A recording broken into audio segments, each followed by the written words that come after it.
The Rack Shop is proud to present this Toyota Tacoma long bed with the Leer fiberglass topper.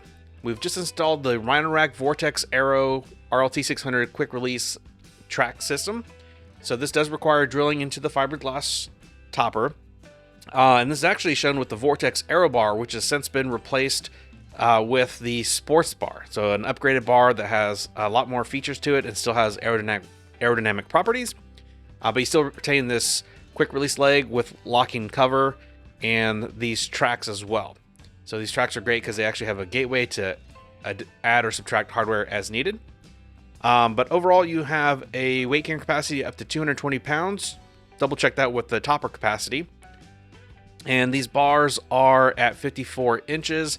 Again, there are new bars and kits coming out, so we'll actually link to the appropriate and current kit on our website. So we'll link to that in the description down below.